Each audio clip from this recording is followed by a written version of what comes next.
Ну, первый момент, это который надо выставлять, это вот он. Угу.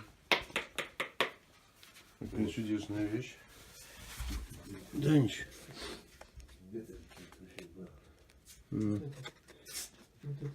Ой, ой-ой-ой. Робот-пылесос в углу стоит, ждет своего часа. Здесь что? Простукивается. Надо тогда это самые критичные такие моменты. Ну, давайте выясним какие-то. Да, вы смотрите уже, как вы, или там, я не знаю. Лучше, чтобы вы нам показали. Да? Ну, Андрюха, потому что... ты тут в курсе? Ну, вот это вот, я не знаю, она говорит, что вот, видно, видите? Вот верхний слой отходит. Ага. Вот его сразу вот. Ну, слышно его, да. Осторожно, вам травматизм не нужен. Ага. Самый большой травматизм это от заказчика. Так, сейчас, подождите, я не буду на диван. Ага, слышно, да. Вот она, ходит тоже верхняя. Вот этот надо будет сделать. Вот, Вот сюда, Дим. вот этот воск убрать и, ну, заново, грубо говоря. И вот это тоже. А, это как раз попытка заделки Да. мягким воском. Вот здесь то же самое, вот смотрите. Так, туда скрепи, пожалуйста, тему. И здесь что? А, Воском, видите? сюда тоже нет. А, вот еще вот этот момент. Или это надо не это самое. Ждать, да? Да. Ждать чего? Ну, когда там влажность будет нормализируется. Зачем? Не, ну если вы сделаете, было бы, конечно. Да мы сделаем. Здесь вот это место отслоилось. Если видно, Его вот. нужно, да. Ну-ка, поделайте это еще. Вот, видно. Вот. Сейчас Дима заливает клей в шприц. Вот. По-другому его туда не засунуть, густоват он. Выдавливать-то его нормально, а вот загонять лучше так. И небольшими дозами инъектирует его под отслоившийся слой декоративный.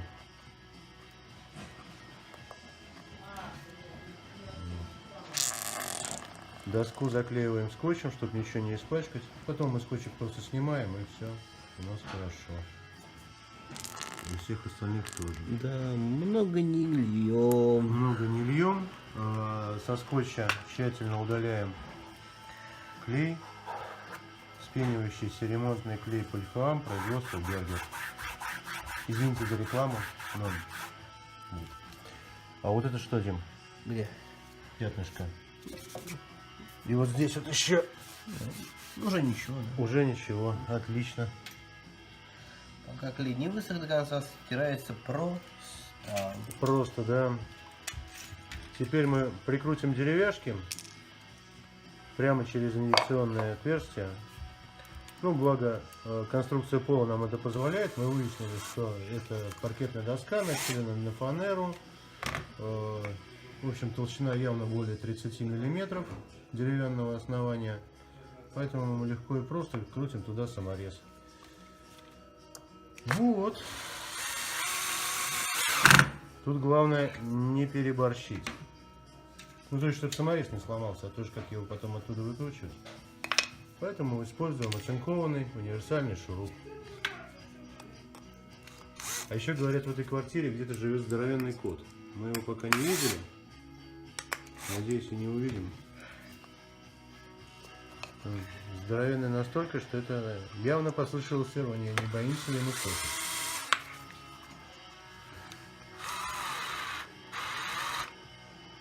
Что-то нет. Да, провернула. Бери этот, подлиннее. Вот будет неприятно, если мы попали в стык фанеры. Угу.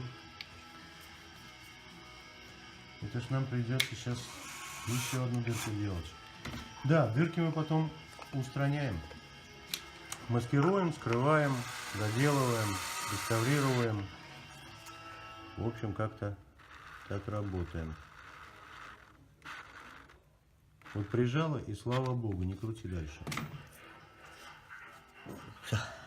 Ура! Теперь ждем около часа, все снимаем и устраняем следы своего присутствия. Вот. Здесь произошла какая-то неприятность. Попробовали устранить мягким воском. На время хватило, но тут можно видеть, что мягкий воск пальцем легко снимается. То есть история явно не для паркета.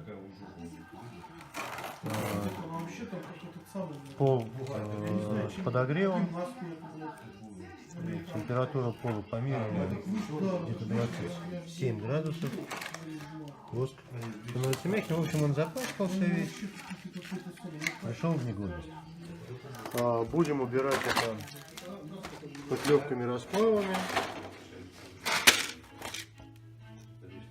Или, как это любят называть в сетях, твердый реставрационный воск, или твердый воск, или что-то такое. Вот. Для этого нам понадобится, ну, конечно, не вещь, просто у нас с собой достаточно серьезная палитра, воскоплавитель, гребенчатый шпатель, растворитель, очиститель сложных загрязнений L91. Стамеска. А, да, стамеска, ну как без нее. Вот.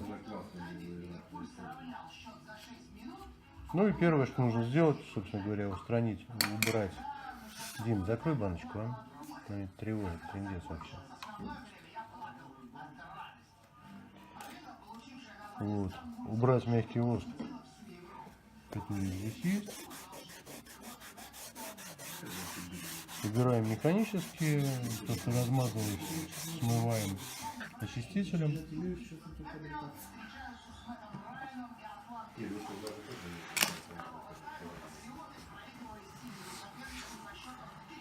Работает Дима, Дмитрий Карпис.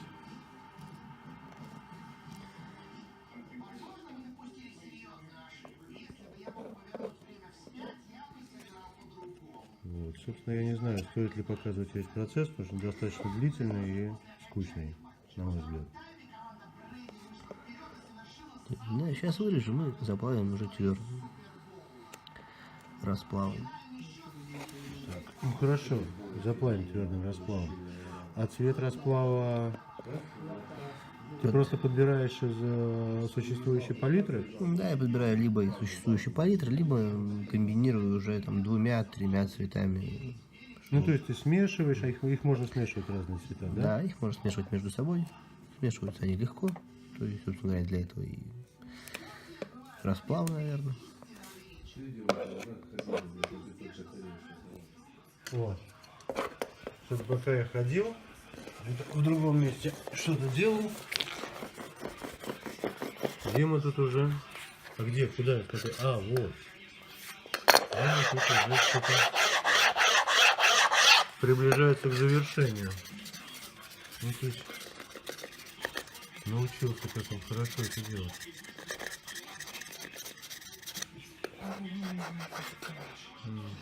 Девочка, а сколько цветов ты использовал? Я использовал 3 цвета. А покажи. Здесь вот они. Вот этим работал, да? Да. Слушай, переверни как-то красиво. Положить. Цвет 950, 110, 124, 950. И я скажу по секрету, он пользовался еще вот этим. Я видел, 156, и он там куда-то добавлял. Вот. Чуть-чуть, может быть. Ну вот буквально на свой взгляд подкраснить, подтемнить, для того, чтобы создать неравномерный рисунок, неравномерный цвет. Чтобы это было не цветовое пятно, а вот, как это сказать-то, естественный рисунок дерева. Да? Да.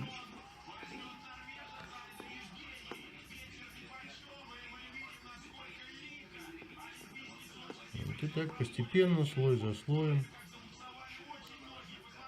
наплавляется. Поскольку это скол кромки, надо будет еще сформировать фаску, собственно, кромку саму сформировать. Вот. Ну, уже сейчас видно, что результат вполне себе хороший. Ну, в состоянии 1 метр.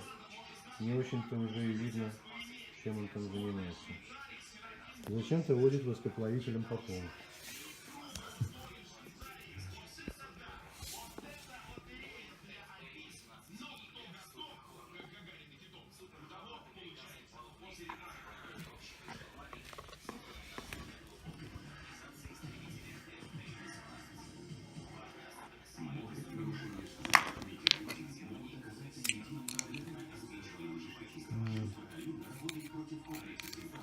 Сейчас мы расчистим гребенки. Дима удаляет излишки с отрезка раскала.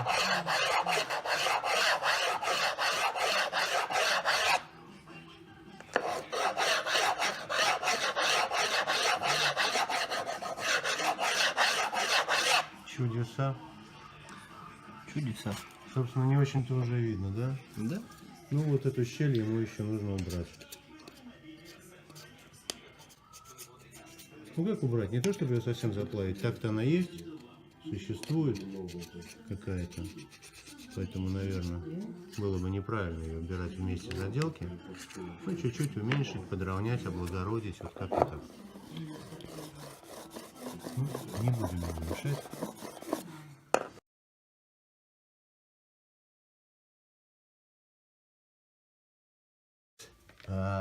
Мы вчера закачали клей. И не захотели ждать, пока он застынет, потому что здесь очень сухо, клей застывает очень долго, схватывается. Вот пришли сегодня.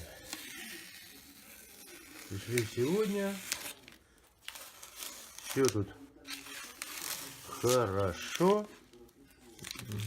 Вот. Бумажки отрываются.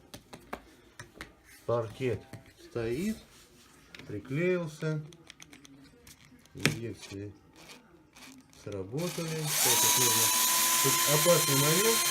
Дело в том, что саморез может приклеиться к стенкам и либо потащить деревяшку, либо сломаться сам, кстати говоря. Но мы пользуемся саморезами, которые не ломаются, очень надежные. И, собственно, не саморезы, это универсальные шурупы.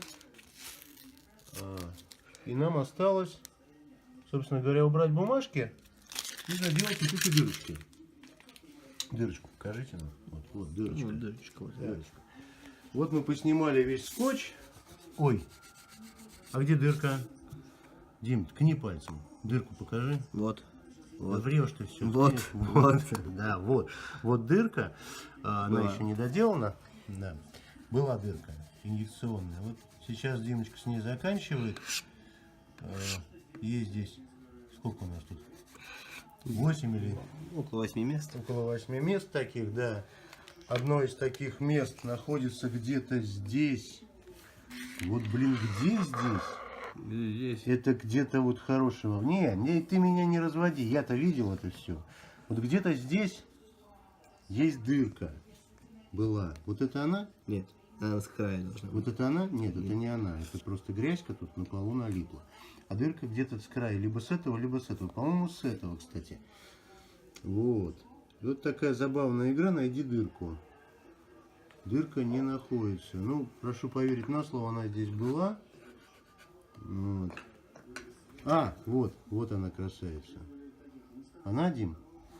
Похожа на нее, да? Похоже, но нет. Похоже, но фиг его знает. Похоже, Может, это она, похоже, может, но не нет. она. Вот Ты, я- если отойдешь в вот сторонку, тут- я тебе покажу Вот точно. тут таких много мест, которые похожи на дырку, Ну, не. мою бывшую, но не они. По-моему, это она и есть, Дим. Да, нет. Да нет? Да нет. А где вообще место, где мы приклеивали? Они здесь разве? Ты гонишь. Да вот же нет. Да нет, конечно. Ну вот смотри, вот сюда, вот сюда смотри. Вот. Да? А я вообще не ту доску смотрел. Здорово. Ну, в общем, давайте искать точно. Это здесь было. Точно. Вот он, бумажка какая-то. А дырка где? Следы бумажки. Это мы сейчас уберем. Где дырка-то, мать ее? Какая что? А это не бумажка, кстати. Здесь скотча вообще не было. Может, и там не бумажка. Так, ну, в общем, забавно. Я думаю, что вот эта дырка. Ну, там я ее тоже нашел, хотя там ее вообще не было. Так, здесь, вот она, родимая, еще пока видна, но я думаю, Дима сейчас с ней расправится. В общем, есть уверенность, что мы справляемся с задачей. Впрочем, как всегда, вот здесь вот было все очень здорово, все там прямо вот весь угол поднимался. Мы его приклеили.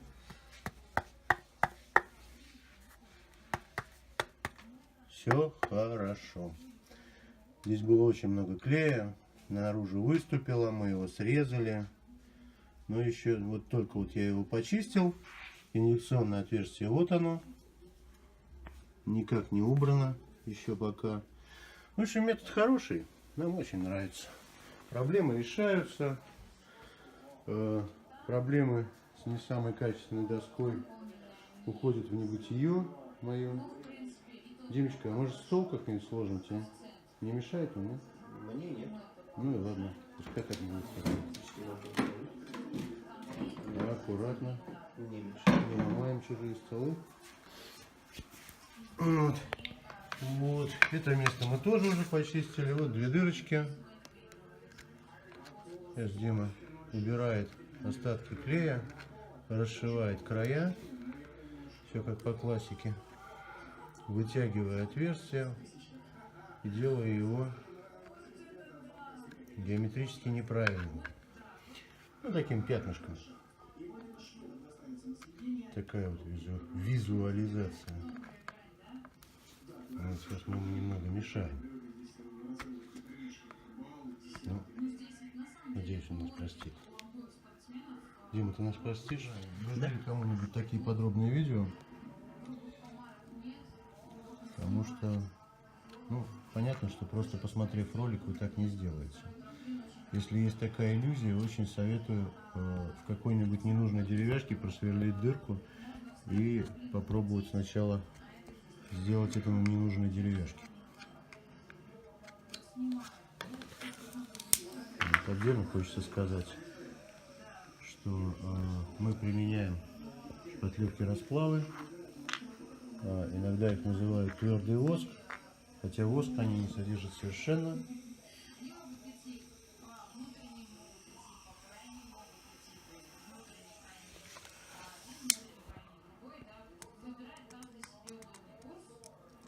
Температура плавления шпатлевки расплава 120 градусов, рабочая, соответственно, 120-140. Перегревать ее не рекомендуется, потому что начинает подгорать, подкипать, там пузырьки образуются. Ну, в общем, не надо перегревать.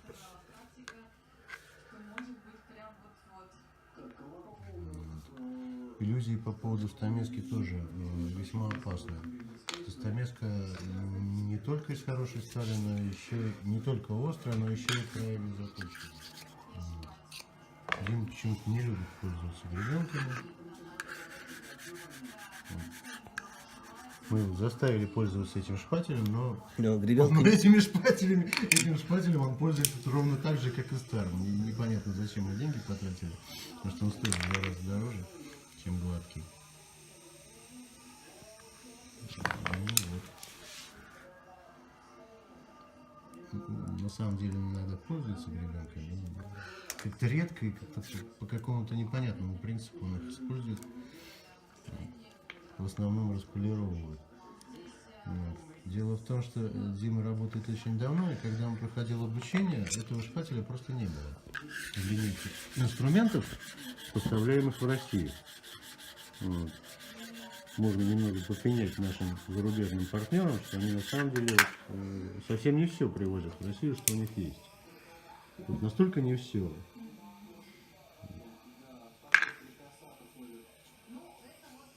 То есть фломастеров в линейке там сколько их там, 54, да? Знаю, что-то. На самом деле номер 700 это чуть ли не порядковый номер. Ну, не порядковый номер, это номер рецепта, но рецепта цвета. Но то, что их там больше, чем 120, это я просто своими глазами видел.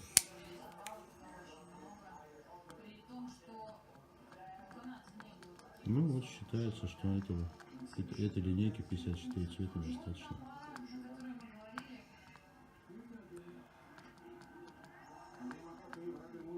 Ну реально достаточно нам хватает. Потому что хотелось бы иметь. Иногда мы сталкиваемся с такими фантазийными декорами. Там типа оттенки лайма. Да? Что-нибудь вот такое. Редко, конечно, но когда там морская волна какая-нибудь. Ну да, приходится очень. Вот, а у нас, да, у нас из голубых, ну, не знаю, 2 оттенка и большой привет, да. Синий и голубой, все. Поэтому играем там уже на таком размывании цвета, наоборот. То есть, да.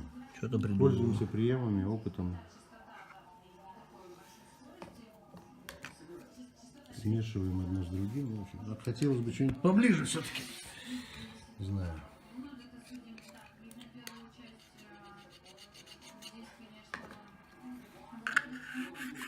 Ну, тоже понять можно, что товар не особо ходовой, и держать в России какие-то позиции, которые не пользуются спросом, для торговцев, наверное, и смысла-то нет никакого.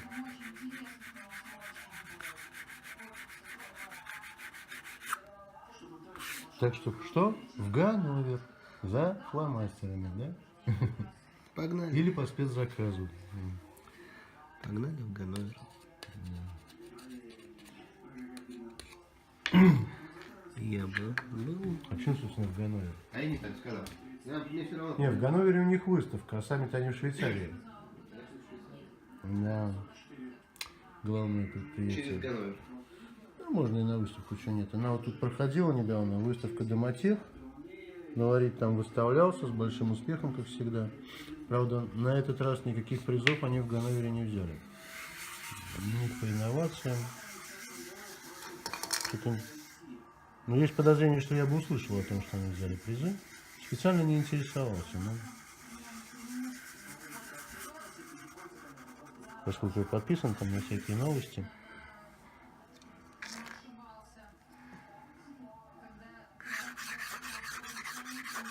И что ты думаешь, делаешь? Зачем ты так делаешь?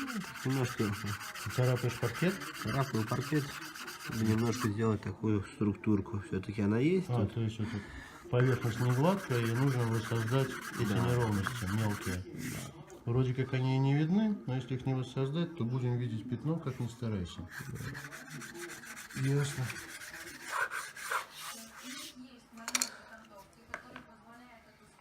Так, а где?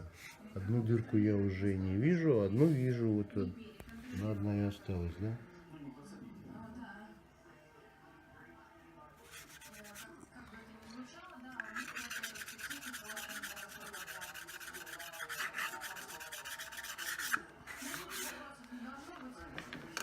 Весьма специфично Дима работает. Оригинальная техника. Очень оригинально. Это не очень. Слушай, а что-то я вот сейчас сдвинулся и сразу ее потерял. Все, привет. Все, привет. Через камеру. Вот Дима нам подсказывает, где это находится. Где это находится? Что находится? Ага, вот она. А зачем ты так пальчиками делаешь? Немножко разогнать цвет. Что это значит? Я пользуюсь. Чтобы он не был ярким слишком? Да. Я пользуюсь тонким фломастером, скажем так. О, Как называется, полупрофессиональным. я не сказал бы, что он бытовой, ну ладно. Ну, на самом деле мне очень нравится и считаю, что во многих моментах он вообще Покажи еще раз. Во! Да не тряси рукой. Во! Ну, собственно говоря, так, где я? Кто я? А, вот. Вот эта линия, здесь должно быть две дырки, то есть они и есть. Вот, Дим, а вот здесь вот смотри, вот видишь, вот такая штучка. Да, сейчас расковыряем, и там немножко клея. Вот. Пузырик осталось. Да. Фаска.